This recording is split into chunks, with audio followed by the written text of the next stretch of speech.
System, clocks, and control. System means our embedded system, set of components connected together for doing the particular job.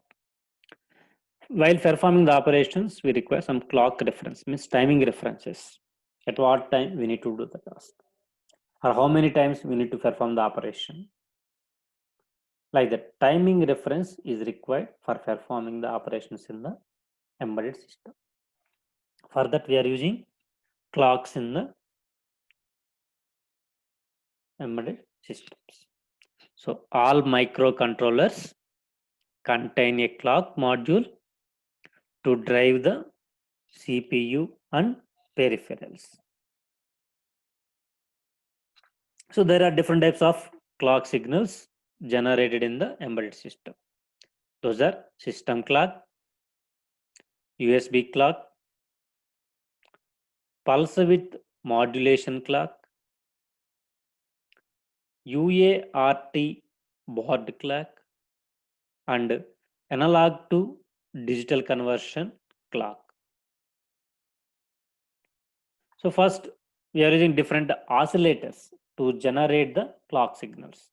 First, precision internal oscillator, which provides the accurate frequency signal to perform the operations.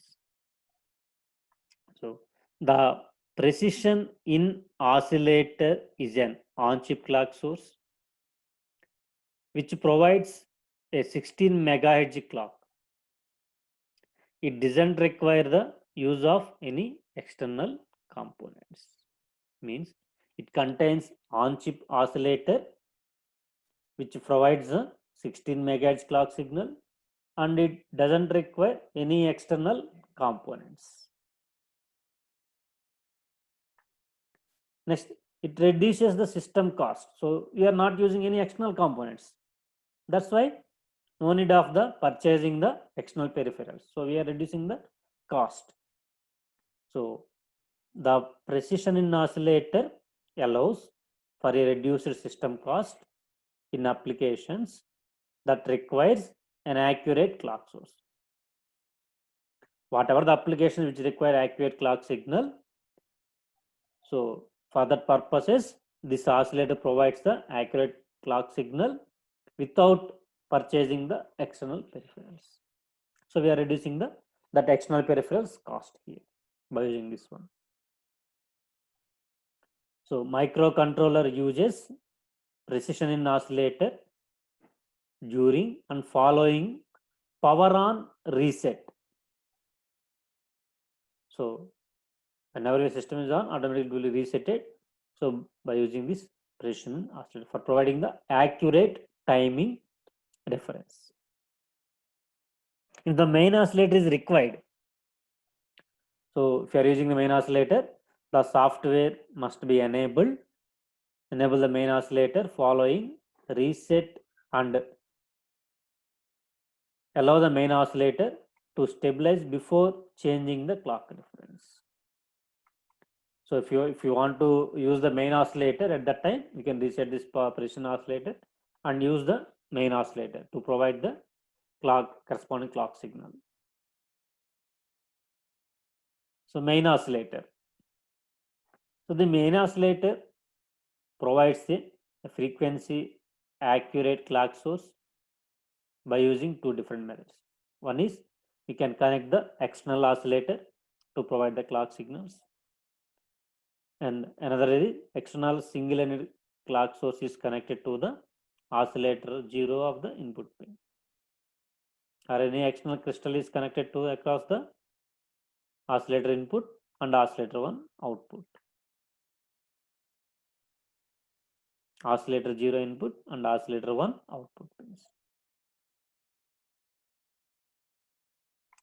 So if the phase lock loop is being used, the crystal value must be one of the supported frequencies between 5 to 25 megahertz.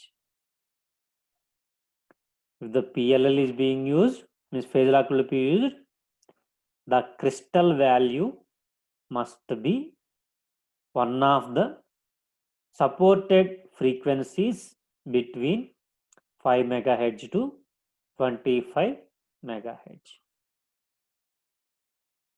Note that the main oscillator provides the clock source for the USB PLL and must be connected to a crystal and an oscillator. So it provides the clock source for the USB phase lock loop, and it must be connected to the external crystal or oscillator.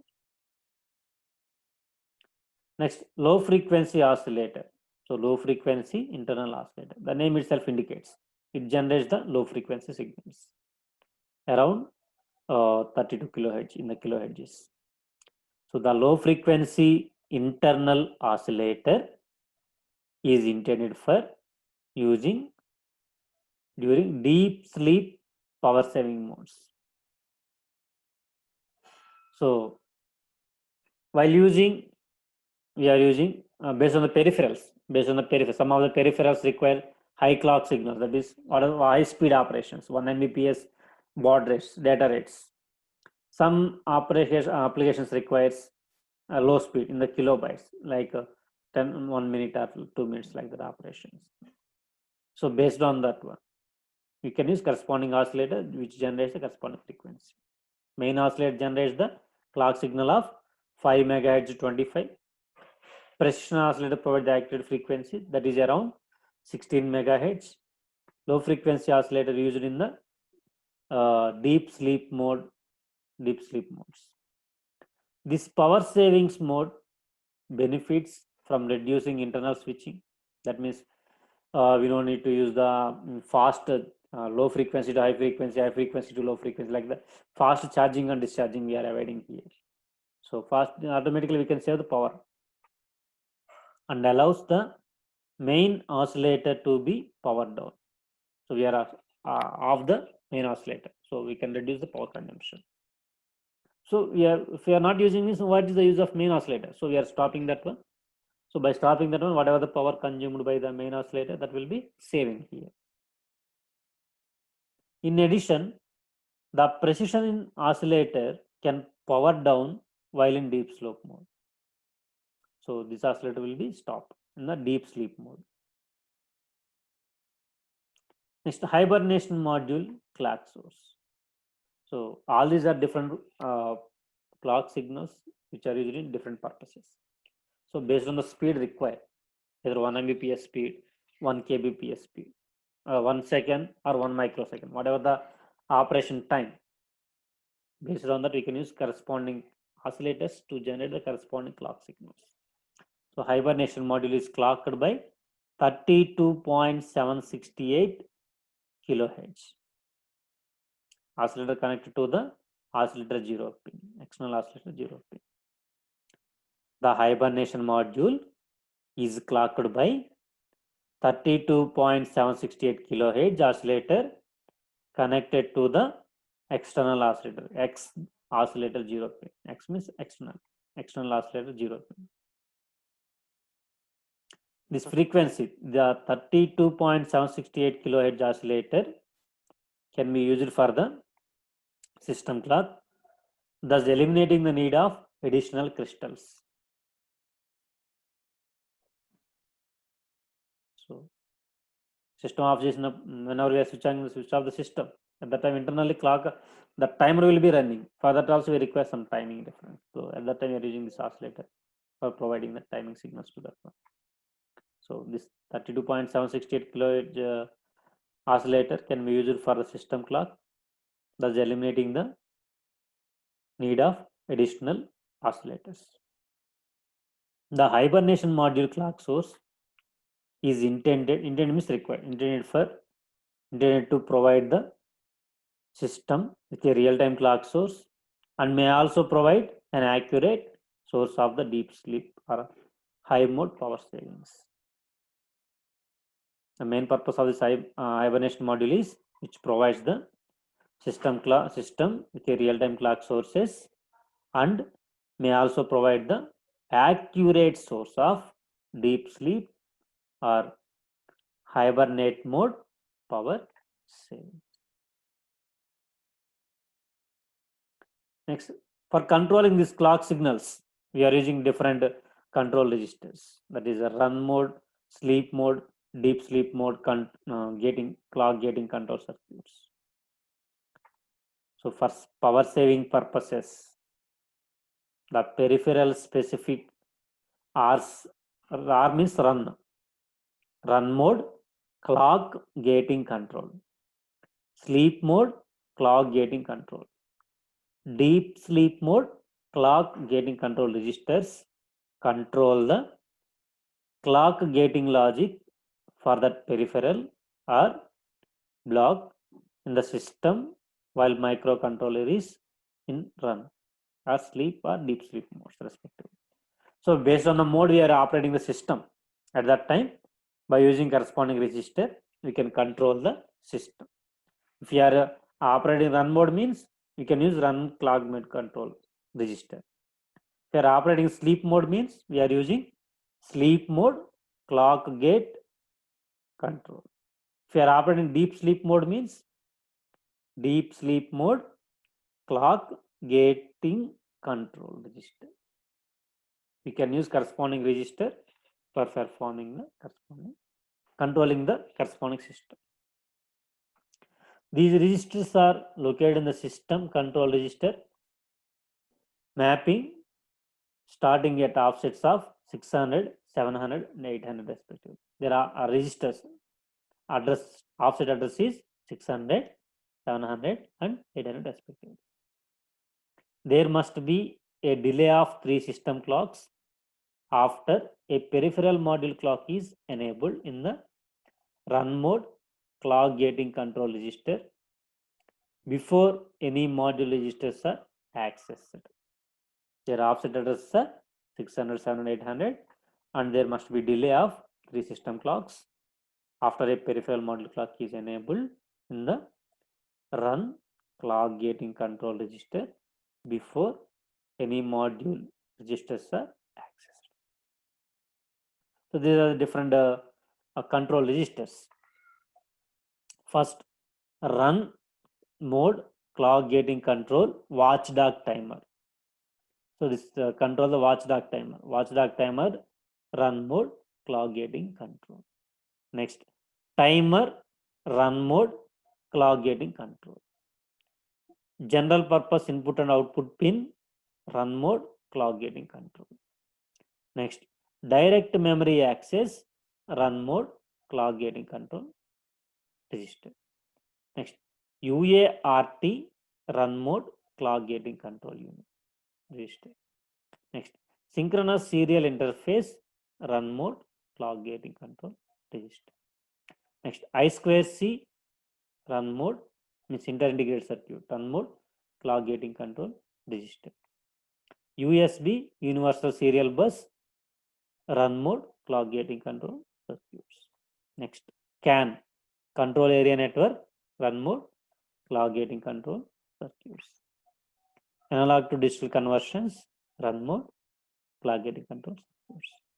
Pulse width modulator run mode clock gating control circuit. These are some of the control registers we are using in corresponding operation for controlling the corresponding devices. Next, sleep mode, watchdog timer sleep mode, clock gating control. Timer sleep mode, clock gating control register. Pulse width modulator, sleep mode, clock gating control register. Similarly, watchdog timer, deep sleep mode, clock gating control register. Timer, deep sleep mode, clock gating control register. Pulse width modulator, deep sleep mode, clock gating control register. Next, watchdog timer, peripheral ready. Next, general purpose timer, peripherals ready. Next, pulse width modulator, peripherals ready. Next, low power modes. So what is the purpose of low power modes? To reduce the power consumptions and power saving modes. The main purpose is improve the battery backup. So in the mobile phones we are checking So some of the mobiles contain standby time is 2 days, 3 days, 4 days, or 1 day. So every time we need to put charging means it is somewhat difficult in our mobile phones or whatever the battery operated devices. Every time we are putting charging means it is somewhat problems while journey, while going to one place to another place. If the charging port is not there means charging is only 3 hours or 1 day means what is the use? So we need to provide more battery life, more battery backup. For that we are using the low power mode. Means how we are providing? By avoiding the need of disable unnecessary components. So here first topic is need for low power consumption. What is the need? What is the purpose of low power consumption? If you are reducing the power consumption means what happens?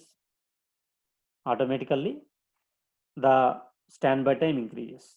Instead of 2 days, we are using 3 days, that same device, either mobile phones, whatever the battery operated devices, by reducing the power consumption.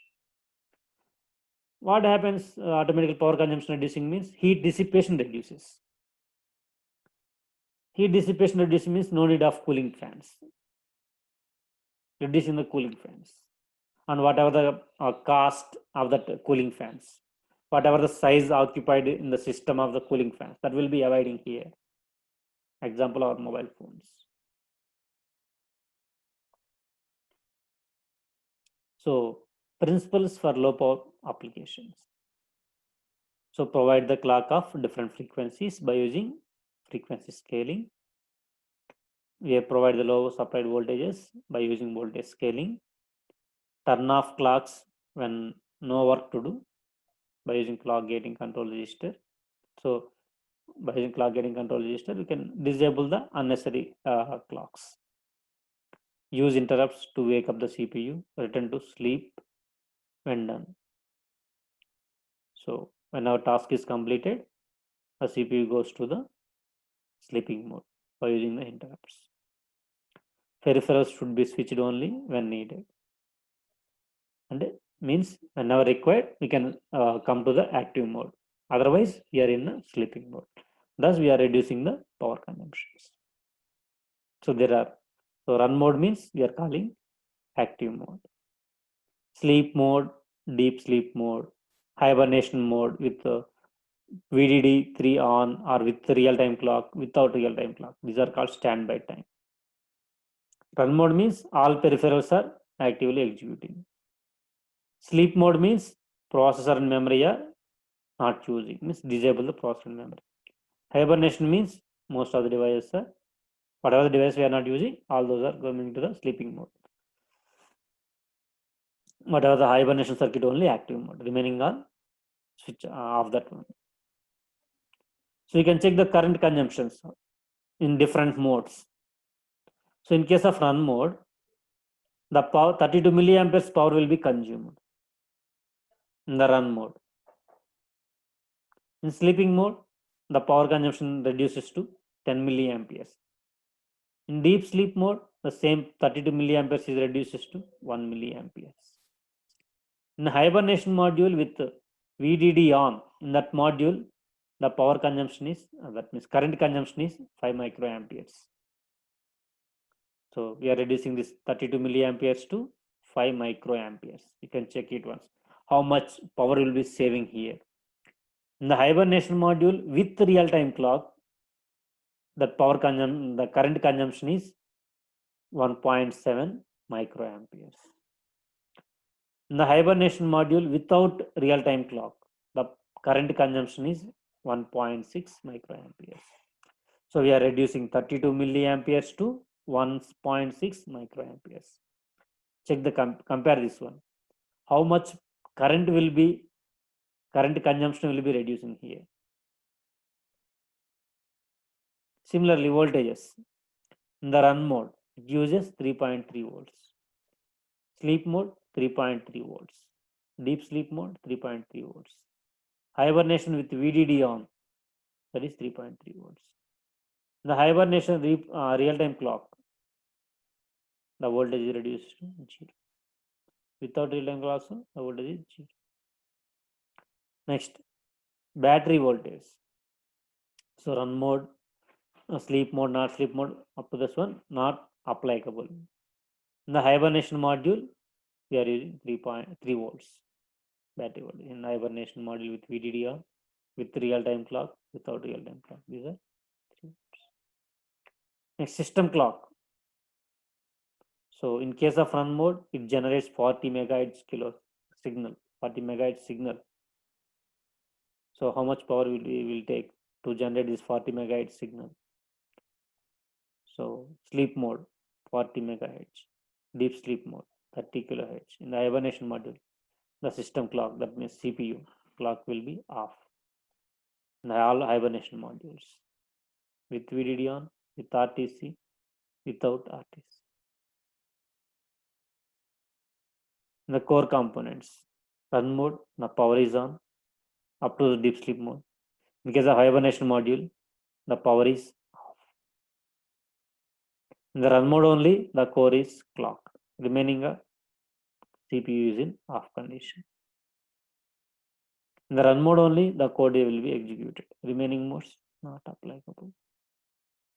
So our requirement is reducing the power consumption to provide more battery life, battery backup, thereby reducing the system cost of required for providing the cooling fans, and size also will be reduced. How we are reducing means disable that one. Whenever we are not using, disable the peripherals and save the power consumed by them.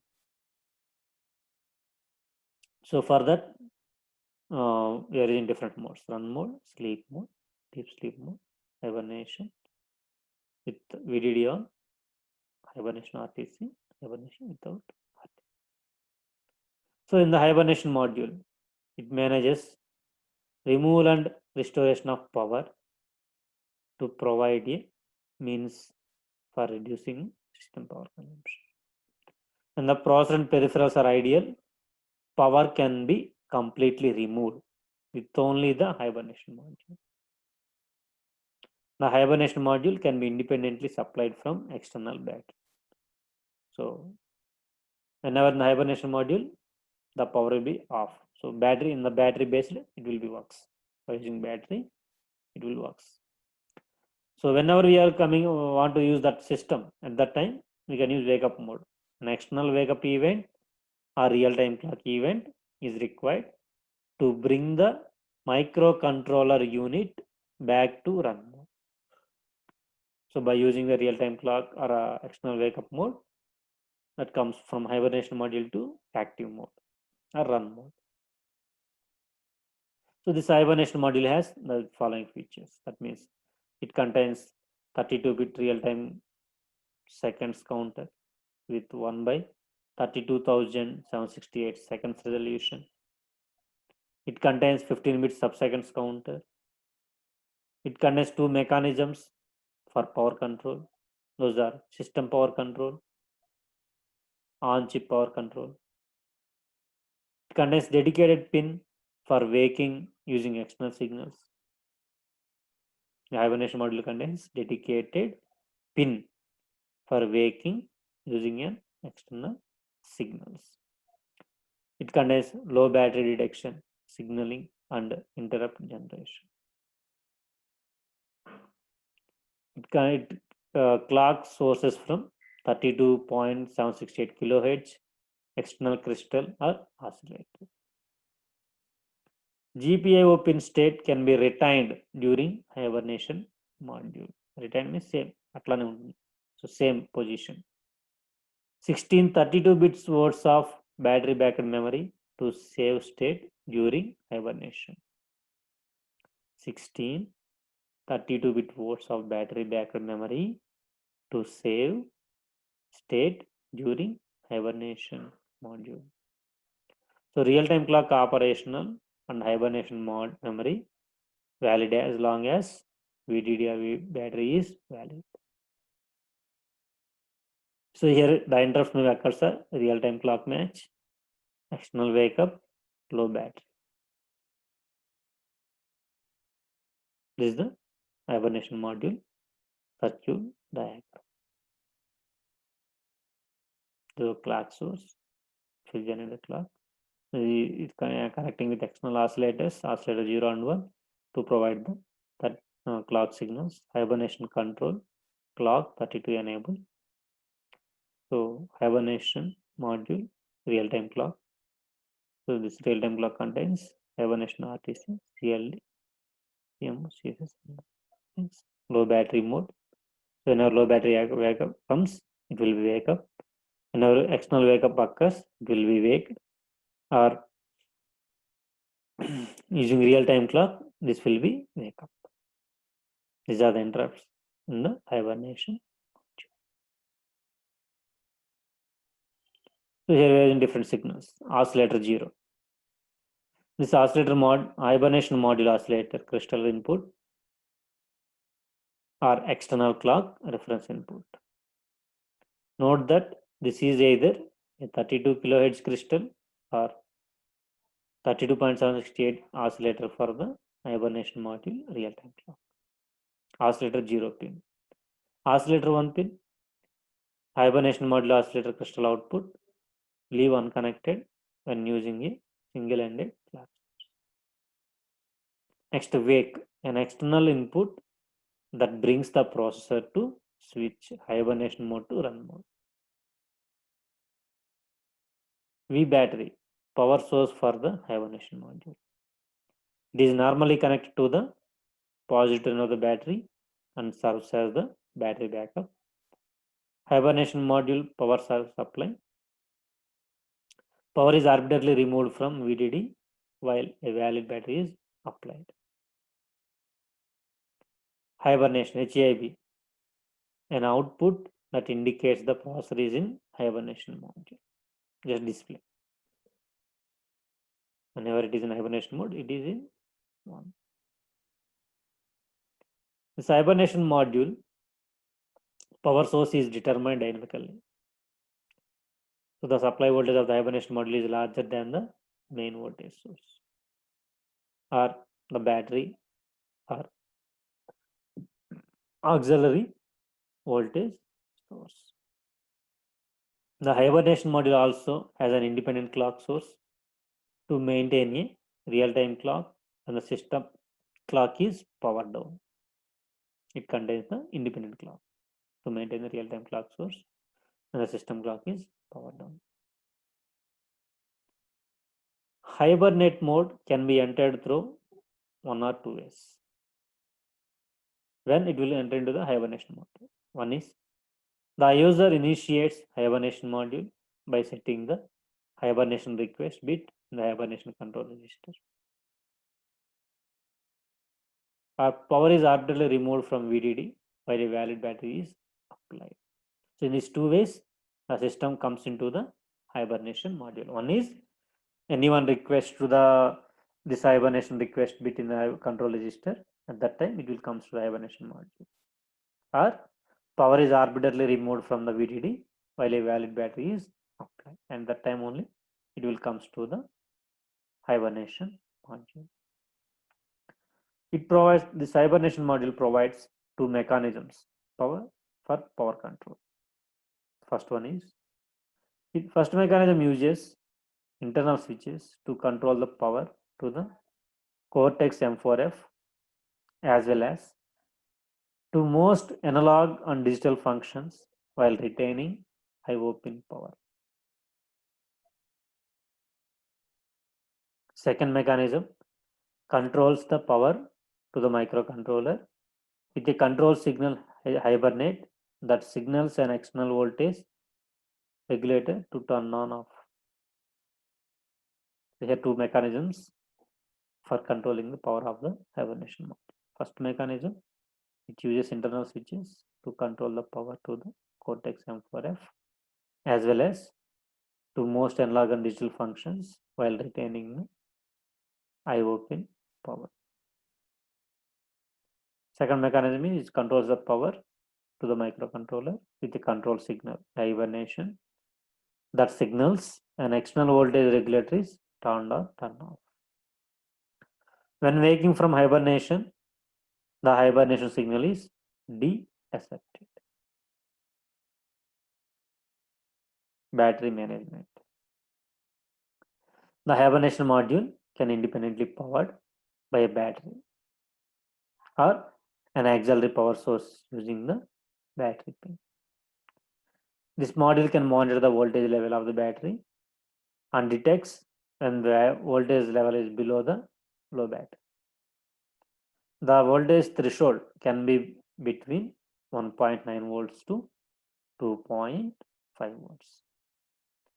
Hibernation module can also detect when the battery voltage is low and optionally prevent hibernation or wake up from hibernation when the battery voltage falls below a certain threshold.